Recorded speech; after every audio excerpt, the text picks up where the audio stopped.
High, কি অবস্থা? কেমন আছেন সবাই? তো আজকে একটা কথা বলতে চাই। দরদের জয় জয়কার চলতেছে চারদিকে। মোটামুটি বাংলাদেশে ভালোই একটা ভালো সাড়া পাওয়া গেছে। কলকাতায় কিছু প্রোডাকশন আছে, তারা খুবই অ্যাপ্রিসিয়েট করছে সাকিব খানের কাজ। বাট কথা ওইটা না, কথা হলো যে আমরা ইন্টারন্যাশনাল যারা অডিয়েন্স আছি সাকিব খানের বা সাকিব খানের যে মুভি আমরা দেখতে চাই ইন্টারন্যাশনালি, তো আমি এই মেসেজটা পাঠাইতে চাইতেছি। বিশেষ করে ফ্রান্সে আমরা যারা যে দর্শকরা আছি তারা সাকিব খানের মুভি দেখতে চাই। লাস্ট টাইম আমরা যেটা দেখতে পাইছিলাম, তুফানের একটা ক্রেজ ছিল। তুফান মুভিটা আমি দেখতে আমি স্ট্রাসবুর্গ একটা এরিয়াতে থাকি, ওইটা 500 কিলোমিটার দূরে প্যারিসে গিয়ে আমি দেখছিলাম তুফান মুভিটা। খুবই ভালো লাগছে সবার সাথে, পুরাই মোটামুটি ভালোই অনেক মানুষ আসছিল। আমি অবশ্য জিজ্ঞেসও করছি তারা মুভি দেখে কেমন পাইছে, একটা ভিডিও আছে আমার চ্যানেলে এই ব্যাপারটা নিয়ে। আমি চাইবো বা আমরা যারা আরো অডিয়েন্স আছে, এখানে অনেক মানুষ আছে যারা সাকিব খানের ফ্যান্স আছে, ফ্রান্সে থাকে, বিশেষ করে প্যারিসে থাকে। আমি যেহেতু প্যারিসে থাকি না, বাট তারপর আমি ফ্রান্সের এজ এ রিপ্রেজেন্টেটিভ হিসেবে আমি এটা বলতে পারি যে সাকিব খানের প্রচুর ফ্যান্স আছে ফ্রান্সের ভিতরে। তো আমরা চাইবো শুধুমাত্র সাকিব খানের মুভি মিডল ইস্ট বা ইংল্যান্ডের ভিতরে লন্ডন বা লন্ডন হোক, ইউরোপের কিছু জায়গায় আছে যে বিশেষ করে জার্মানি, ফ্রান্সে তত একটা আই গেস তারা চিন্তা করে না ফ্রান্সে। বাট আমি এখন বলবো যে আপনারা প্লিজ চিন্তা করেন ফ্রান্সে নিয়েও, কারণ ফ্রান্সে প্রচুর বাঙালি আছে যারা সাকিব খানের ফ্যান, সাকিব খানের মুভি দেখতে চায়। কারণ নাও ডেজ এখনকার মুভিগুলা আগের থেকে প্রচুর বিএফএক্স এর দিক দিয়ে ভালো, স্টোরি দিক দিয়ে ভালো, অ্যাক্টিং এর দিক দিয়ে সব দিক দিয়ে ভালো।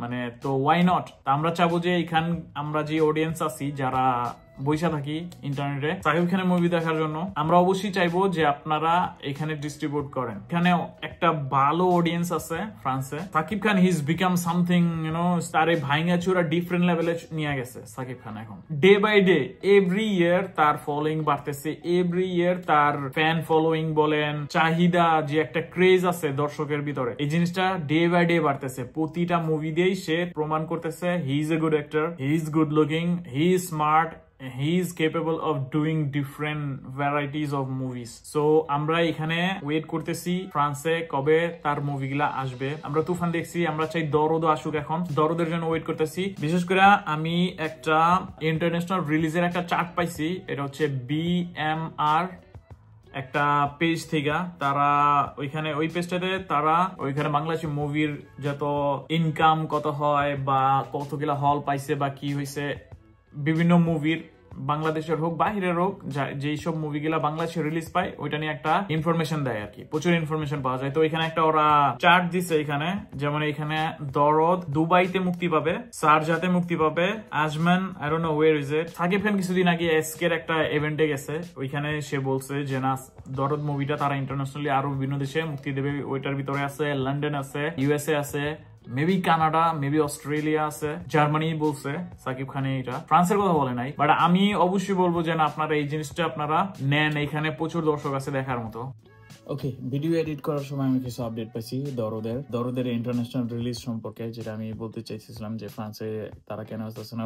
বাট রিসেন্ট একটা আপডেট পাইছি এখানে, বাট এটা ফ্রান্স সম্বন্ধে না। এখানে আমি দেখতে পারতেছি দরদ, আমি যদি উপরে থেকে দেখাই, এখানে নিউজিল্যান্ডের 3টা হলে মুক্তি দিচ্ছে, 6টা হলে মুক্তি দিতেছে। হ্যাঁ, নিউজিল্যান্ডের 6টা হলে দরদ মুক্তি পাইতেছে।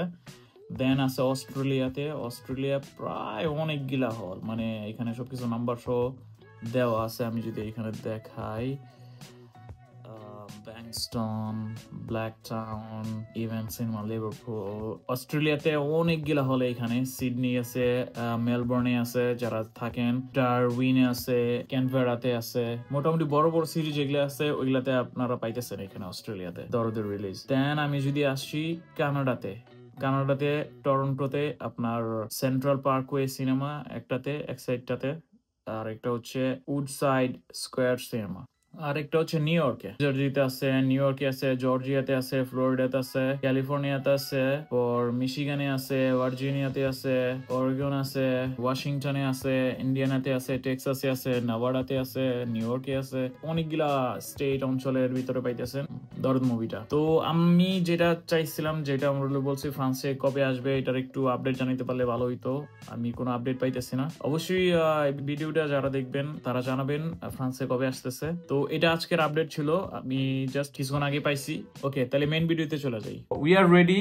তো আপনারা অবশ্যই, আমি চাইবো যে আপনারা ফ্রান্স নিয়ে একটু চিন্তা ভাবনা করেন, যদি ভিডিওটা যারা দেখেন বা শেয়ার করেন বা যেটাই করেন, ইটস এ গুড থিং। কারণ হচ্ছে আমরা আমার দেশের মুভিটাই ফার্স্টে প্রাধান্য দিতে চাই অন্যান্য মুভি থেকে। এর ভিতরে আমাদের মেগা স্টার সাকিব খান, তার মুভি হলে যে একটা ক্রেজ পড়ে, তো এটার একটা ফিল আমরা নিতে চাই। তো আশা করবো যে ফ্রান্সে আপনারা মুক্তি দেবেন দরদ মুভিটা। তো আজকের ভিডিওটা এতটুকুই। যারা কেউ যদি এই জিনিসটা মেসেজটা সামনের দিকে পৌঁছে দিতে চান, উই আর রেডি। ফ্রান্সে এখানে দরদ মুভি হোক বা ফিউচারে আরো সাকিব খানের যতই মুভি হোক, আমরা এখানে রেডি আছি। সাকিব খানের হিউজ ফ্যান আছে ফ্রান্সের ভিতরে। তো we are ready in here, we are waiting for that. So thank you so much for watching my video. I will see you next time with another video. Bye, piece.